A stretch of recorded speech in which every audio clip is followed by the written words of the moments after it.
things your mother would tell you off for. True. But Oh. I know. Thought I was going to fizz over. so, healthy fermented drinks at the ready.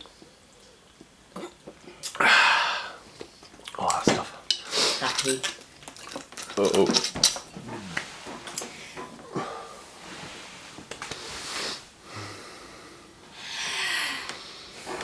Martha, Hello. if I forget a sentence halfway through today, help me. Okay. I shall mind read it. But this is because you were on a night bus last night. Yeah. I was at the Fragrance Foundation Awards on the journalists' table, the writers, the JASMINE Awards table, because we're going to manage to mention the book within the first 2 minutes. The book was a finalist. Of course, it didn't win for reasons, but we were beaten by an Instagram Live. Oh. What category was it? A very strange category. It got entered itself into a other media sort of category. Not the literary category, unfortunately. But we still wouldn't have won. But it's a long story. Alright. But what was really lovely was I got to sit with all the journalism people we know. Yeah. So That's nice. Yeah, Nicola Thomas was there, and Viola, who, we have history.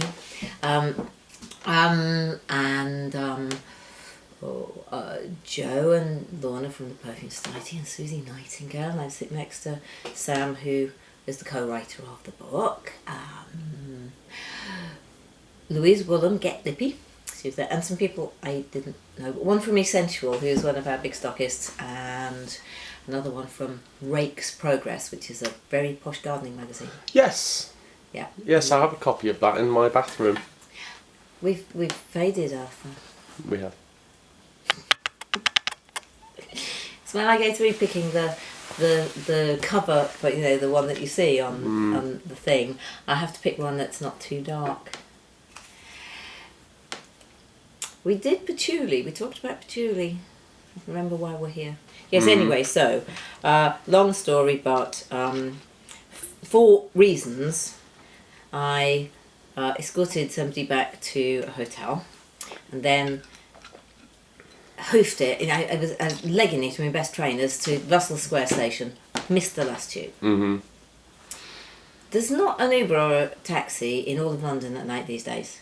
It's true. They just have, since the pandemic, a lot of them I think have just retired or gone somewhere else. And so I walked all the way down to Oxford Street, and then I got the N207 home, which for those people who don't live in the UK or possibly not even in London, they go, oh, that's nice.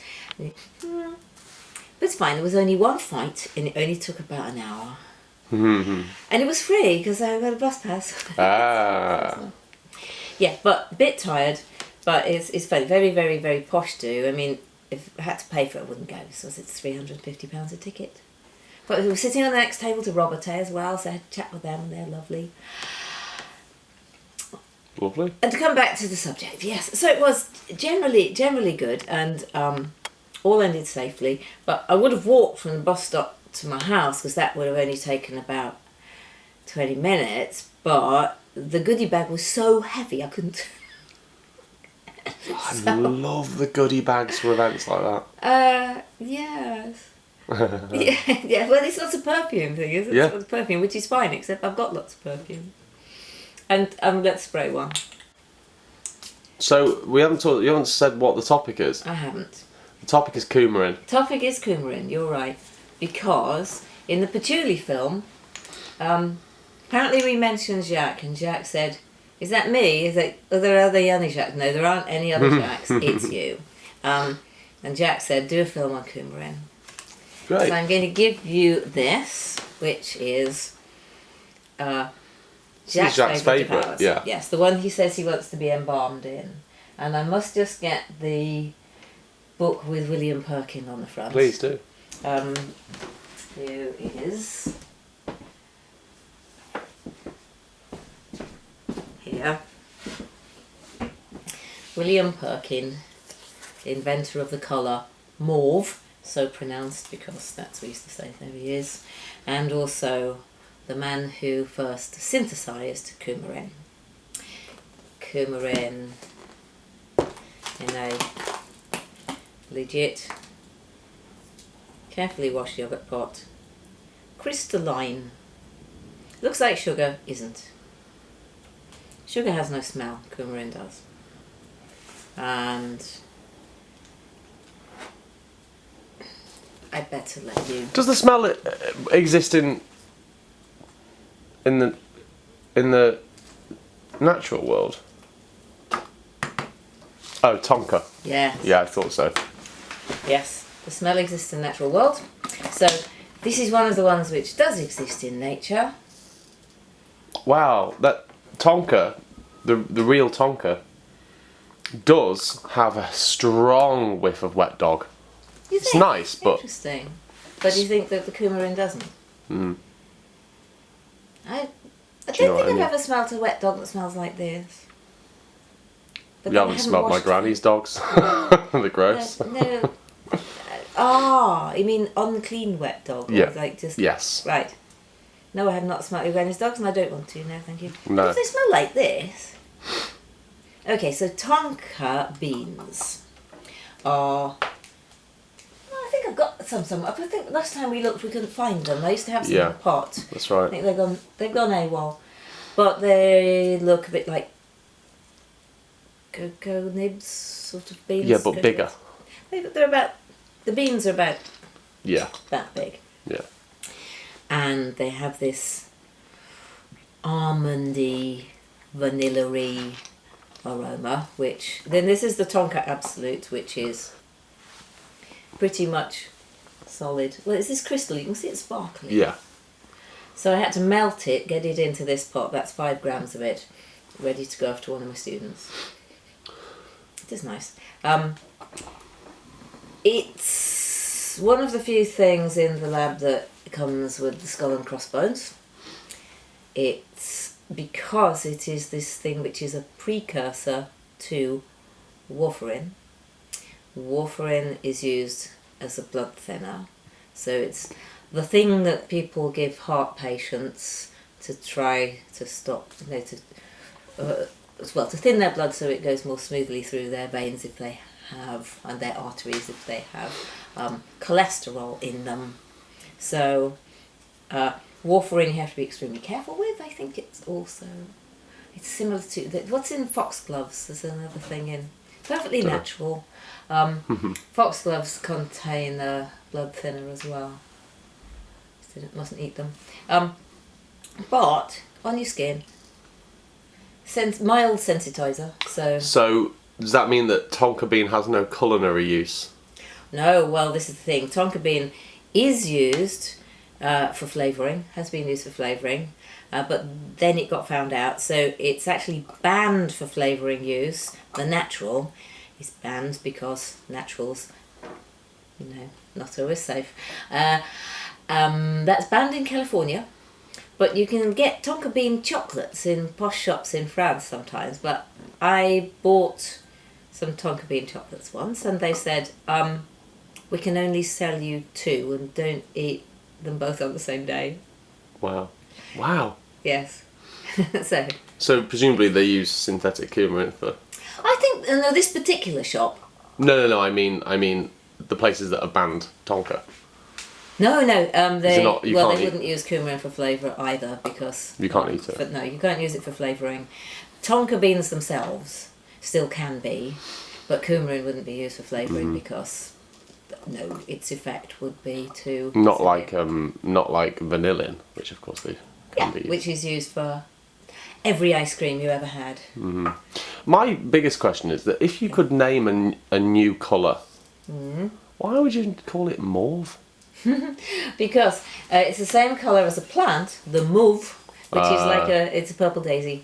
Okay. So is it daisy? Daisy? It's a wildflower. There is a plant in French called the mauve, and it's that colour. So like you name orange after oranges. Yeah. Okay. In fact, my great grandmother apparently used to call Norange because they came from Spain, where they're called naranjas. Yes, of course. And so in English they used to be called noranges, and it got changed to orange. Isn't that Wow. funny? I know. Very interesting. So my gran used to call it mauve. Mauve. These Yeah, days people- I would say mauve. Well, people do, because now they've heard the French pronunciation. But as yeah, well. but AU is author. Or. Mauve. You and Mauve. auteur. Auteur. Yeah. I would call that colour, if I was naming it for the first time, I'd call it snasbrily. Snasberry, like if feel- there was a bet, not snasberry even, Yeah. because if you had a No, there's an L in it. Snasbrily. Snasberry. Yeah. There we go. You could. All the It names. got called more. But at the same time, these bright colours coming out, the bright pink, bright green and red and blue, and aniline dyes are called. They didn't fade in sunshine, which was marvellous. There you go. Women wearing bright colours. Yeah. It was very fashionable. And good old Perkins. It's a lovely colour. Yes, it is. And you can see some dresses like that in the V&A. Yeah. So, yes, a quote here. A miracle that Perkin did not blow himself and Greenford Green to pieces. I love the way chemists dressed in their three-piece suits. And Yeah. they did chemistry in frock coats. Yeah. But yes, the reason Not that... unlike mountaineers. Oh yes, of course they did all that, didn't they? Yeah, mountaineers climbing up Everest in suits. I love his house, but it's not there anymore. But there he was in Greenford, which is one of the reasons that the British perfume industry was centred around West London. Greenford's in West London, is it? I've never heard of it. London. It's up a bit from Ealing. Oh, right. Yeah, if you go to where we live and just head north a bit, and then and there he is, very young, and so that's a photo. Yeah. Yep, he did his own self-portrait with a camera. So there he was, a bit of a chemist. So he did mauve, and then he synthesised Coumarin. I say that no, like he did that, but it's put down to him, and that meant that it could be introduced into perfumery to make one of the first aromas that was named something that it wasn't. And it was incorporated into fern fragrances, fougères. Mm-hmm. We think that somebody, probably at some time, same things are still happening, thought, what are we going to tell the customers? Shall we tell them that it's a white powder synthesised in Greenford? Or shall we tell them it's a fern? Which was, there were lots of ferns around people's houses those days, very fashionable, all that. So it went into fern fragrances. And so the first one that you smell there is Old Sport, which Jacques likes, which I made with materials which were all available in 1923 for a Gatsby party at the University of London's Senate House for living literature, organised by Professor Sarah Chadwell, which was a lot of fun. And apart from replacing animal musks with synthetic musks, there were some around at the time, it's a legit 1920 style fragrance, as new. And the reason that we're talking about, the reason Jacques likes it so much is that he loves what he calls the floor polish aroma. Right. And it's a particular floor polish that the French use on their posh parquet floors. Mm-hmm. It's a nice wax, and I know it. I've smelt it. It's kind of embedded. I think I know what you mean. 15-year-old me went on town twinning from Jarreau to Épinay-sur-Seine, and stayed with a family, and that aroma exists. You know, the French and British house cleaning aromas are different. In British, it's pine and lemon all over the place. At French, it's lavender and almonds. And the Coumarin, it's like the smell of, some glue, the posh Italian glue with blue and white writing all over it. That's fragranced with Coumarin as well. Gloomerin. Coumarin. So that aroma is quite familiar to a lot of people. If I pass it around the room, a lot of people say, "Ooh, almonds." Yeah, it's quite almondy. And some people say, "Hay." Because if they're from the countryside and hang around horses, they generally lug bales of hay around and it reminds them of that. Can you pass me the yogurt pot again? Yes. But I'm also going to get out.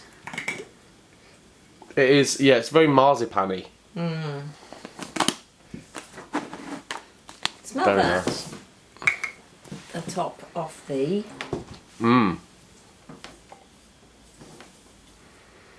Natural. Do you know what it is? No. Hay Absolute. Oh, yeah, okay. Yeah. So, that was a minor clue, but you know, I don't necessarily go in straight lines on these things.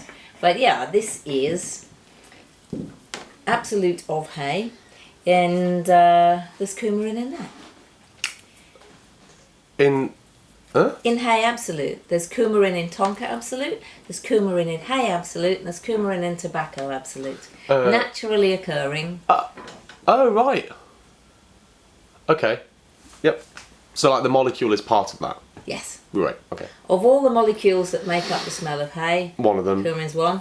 Of all the molecules that make up the smell of Tonka, Coumarin is most of it. Yeah. And tobacco, Coumarin's one of those. So sometimes on the materials list, usually if it says Coumarin in the allergens list, it's Coumarin, because that's a lot less expensive than either of those things. Why would it be in the allergens list? Is it an allergen? It's an allergen. Is it? Yes, it's a skin sensitizer as well as a blood thinner. A coumarin. Coumarin. Right. But if you use Hay Absolute, and there's Coumarin in the Hay Absolute, Yeah. you still have to declare it as an allergen. Yeah. And that's what sometimes is a little bit more difficult to explain to people, that the allergens list, which all looks like a big list of chemicals, there's still one in 100% natural fragrances, because these allergens exist in naturals, so you have to calculate the amount that's in there and declare them if they're over a certain tiny amount. Yeah. Not too dull. No? So yes, I put in Old Sport, which is there, I put an amount of Coumarin, because in a fougere fragrance I would, and people disagree, but for me the fundamentals have got to be Coumarin, oak moss, and lavender and bergamot. Some people insist on geranium, some people insist on, they like putting methyl salicylate in. Awful stuff. Well, I don't like it, no, but it's fine.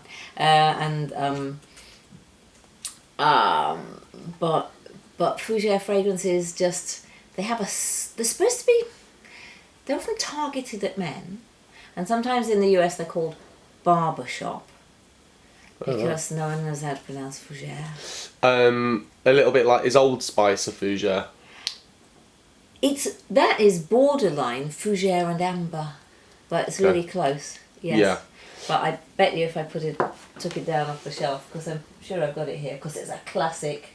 Yeah. I'm sure. Here we go. Paul Smith Extreme. I've got the women's one and the men's one. I can never remember which is which, and besides which, they both smell like they could be worn by everybody, and even Brooke couldn't tell which is which. So, but this one is Pour Homme. I think I know this one. Can we smell it? Yeah, we can smell it. Yes. Goes in the book. Yeah, big bargain this. Also stripy. Oh, is it a? Oh, okay. I know that now. he goes. Thank you, little one. So that. This is slightly more modern than I like stripes. Slightly more modern, I would say, of course, than Old Sport, because Old Sport's made deliberately to smell like it came straight from the 1920s. So yes, and the allergens. I mean, you can't tell a lot from the allergens, but there's the Coumarin. It's got alpha isomethyl ionone, so it's got a bit of the lavendery. It was a late night. A bit of the violet-y thing in there. Mm-hmm. It was the colour. I just swapped it over I was about to say. Not lavender, violet one. Yeah, and it has oak moss in it. Yeah. So, but it's got sweetness, isn't it? Mm. It's lovely. Good old classic. It is a classic, isn't it? It smells a little bit aquatic to me. Does it make them just I agree. in a nip? There's like a tiny nip of seaweed. Mm. Like salty air, salty sea air. I was doing snuff there, by the way. I was doing my impression of the head of Urquhart. I used to work on the Urquhart furniture account, and Mr. Urquharani, Mr. Lucian, occasionally just used to go with his snuff, and then he'd always wipe his finger on his eyebrow, so he had this permanent brown smudge. That's what he did after taking snuff, which is tobacco, of course. Yeah. So that was me imitating colour, and there's a little. I don't ever inhale colour. It's a joke. And then eyebrow. Yeah. Lovely man. Anyway. When I was about 20, I bought some stuff because I thought it made me cool. Well, Mr. Lucian Kalani was about the coolest man I ever met. Yeah. He was, when I knew him, he was about 75. He's the one who invented his dad first came up with light, bright, post-war, modern wood furniture as a thank you for sending his sons back safely after the Second World War. And Mr. Lucian, he used to drive a blue Ferrari. Wow. And somebody said to him, "Do you want a Rolls Royce?" And he was just like, "Oh no." However, I can imagine he'd wear a fragrance like that, but it would be an aftershave. It wouldn't. Yeah. But he was Italian, so. Well, it's like as British as British can be. Italian. Yeah. A brilliant combination of a person, I would say. I'm going to spray White Queen, which I haven't done for a while. Yeah, I haven't smelled that for a while. Because when we worked with Safle Bon on this one, what Michelin wanted was a gourmand that didn't smell sweet. So, could you eat it, but could you not? And it's very, even for me, this one I find quite odd still. It is the aroma of the white rabbit disappearing down the rabbit hole and taking Alice with him and out the other side in Alice in Wonderland. Yeah. But I'm not sure if the White Queen turns up in Wonderland or in Through the Looking Glass. No, she does turn up in She's in Wonderland. Okay, that's okay. Yeah, they're playing. It's the Flamingo Golf is in Wonderland. Good. I think that's. No, both. When I read it, both stories are in the same book, so I forget which is which. Anyway, it's Alice. Though in Wonderland, she follows the rabbit through, but then when she goes down the rabbit hole, she's not with the rabbit. So maybe that's through Looking Glass. Anyway. I'm thinking about the Disney Tea Party. Cartoon. So I'm thinking more about Johnny Depp as the Mad Hatter. I heard a story about Johnny Depp that is, it's quite good. I'll tell you very quickly. Go on. It's about Alan Moore, right. the writer, yes, who I'm reading his book downstairs.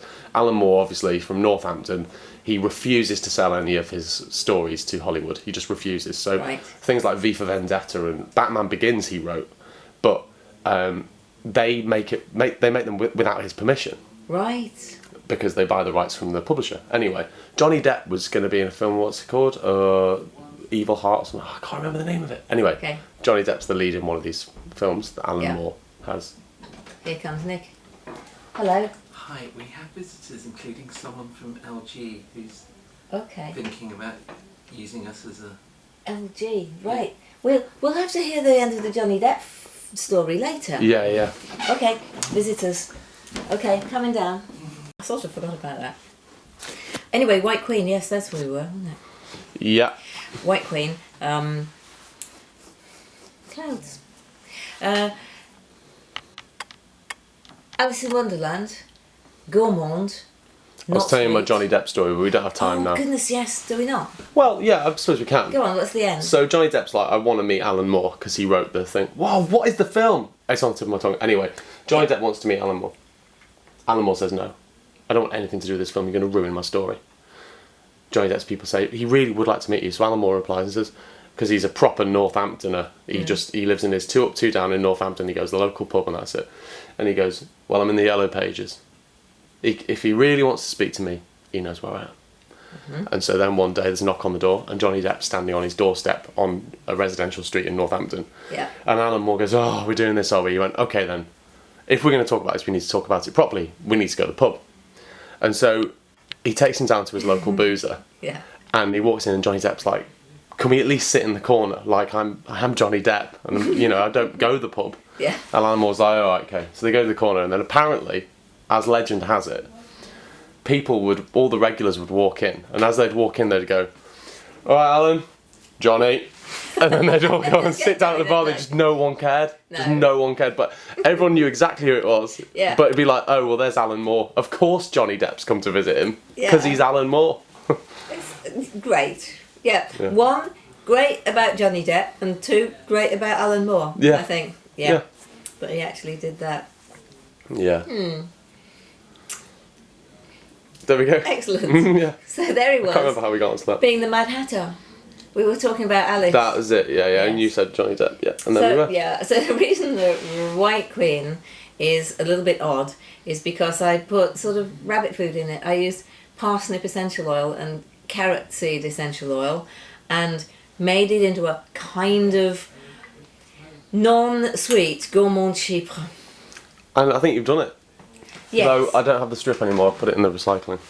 Well, thank you for tidying. Amy will be very happy. But it does, it's got the hay almond, you can tell. They're almost like the floor polish glue thing. That's what's in common with it. And the thing, one extra thing about Coumarin is it seems to make, this little bit of it makes fragrances really, really last. Yeah, interesting. I think it's because it's one of those sticky things. It is great. I feel like coumarin and vanilla are two of my favourite things in a perfume. I understand that. They don't punch you in the face, so you'd never go, it's not the first thing you'd say when you go, oh, I want my perfume to smell of this. But I feel like they really are superheroes. Yeah. Yeah, they are, and they quietly get on with it. Once you know they're there, you sort of look for them when you get there and spot them. Mm-hmm. Maybe we'll just think of them as Alan and Johnny in the corner of a pub. And Yeah, he just goes, all right, Alan, all right, Johnny. Yeah. And then, but yes. Okay. So. It's in rhubarb and custard 1 to 29. Mm-hmm. And the reason it is because it's also in creamy vanilla crumble, which makes up 29 parts of rhubarb and custard 1 to 29. Because when I was making the vanilla, I wanted it extra sophisticated vanilla, so I put in hay and coumarin as a bit of extra support, and tobacco with a bit of extra support, and tonka. So there's lots of coumarin in it. yes. Is this a gourmand? Yes, it is pretty much the epitome of gourmandness, this one. Because basically gourmand, it's sort of, well, it means a lot of different things. One of which Jacques will explain to you if you ever meet him, but we won't go there. And it is, but they have to be sort of edible, a sort of sweet trolley. Right, because it really is. It makes me hungry. Yeah.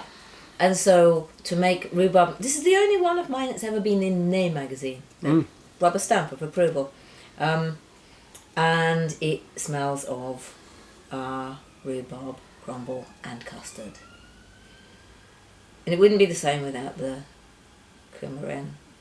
Whether it's part of the natural or it's by itself. I mean, if I'm going to use it as long as it doesn't go over the recommended limits, if I'm going to use it in the fragrance, if I'm going to use hay or tonka, I will normally add some coumarin to help it along its way so that they don't get overwhelmed.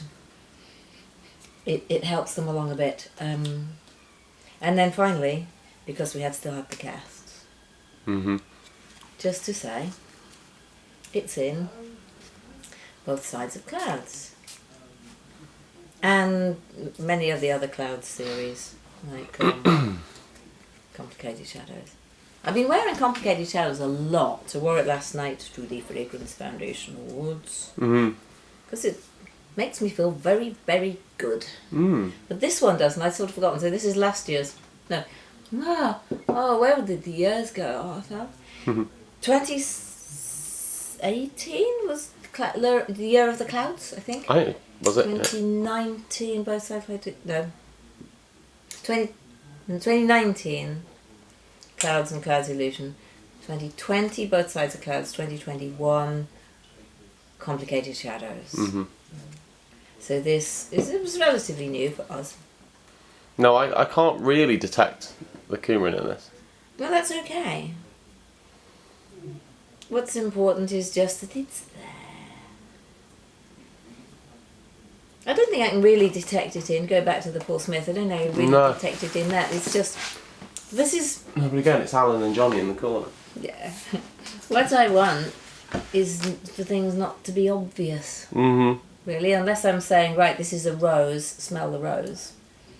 I suppose rhubarb and custard. Yeah, that is incredibly obvious. But I've never made anything that's called coumarin and, or tonka and. No, well, you leave that to the... We leave that to the committee. To the less obvious. The more obvious of the, yes. We leave that to some high street committees. It's got this on the street. Well, although RRP, does this say rhubarb rose peppermint on it? Also recommended retail price. That, come think of it, all those have coumarin in them. The festival fragrances. Which... And so they should. They should. Maybe we'll talk about them next time. Yeah, that's a good idea. That and the Napoleonic one. Yeah. Because they all have a reason. Oh, the Napoleonic one. I've almost finished the splash bottle. I'm going to spend I've got Monday, Tuesday, Wednesday and Thursday allocated to make stuff, and that's so high on the list. It's so good. It's so good. Thank you. Also, that sandalwood one, you gave me a 30ml of it. I did. I've already used 15ml of it. That's on my list as well. It's amazing. That was an emergency. We needed to cheer you up. I'm glad it worked. Well, I'll just sit here and have you tell me how wonderful my fragrances are for a little while. It's fine, because I need to get over the night bus. Oh, yeah. No, it's fine, I'm over it. Once I got home, I was over it. Yeah. The night bus just is... It took me from Holborn to Ealing. What more can you ask for? And it was free, because I've got a bus pass.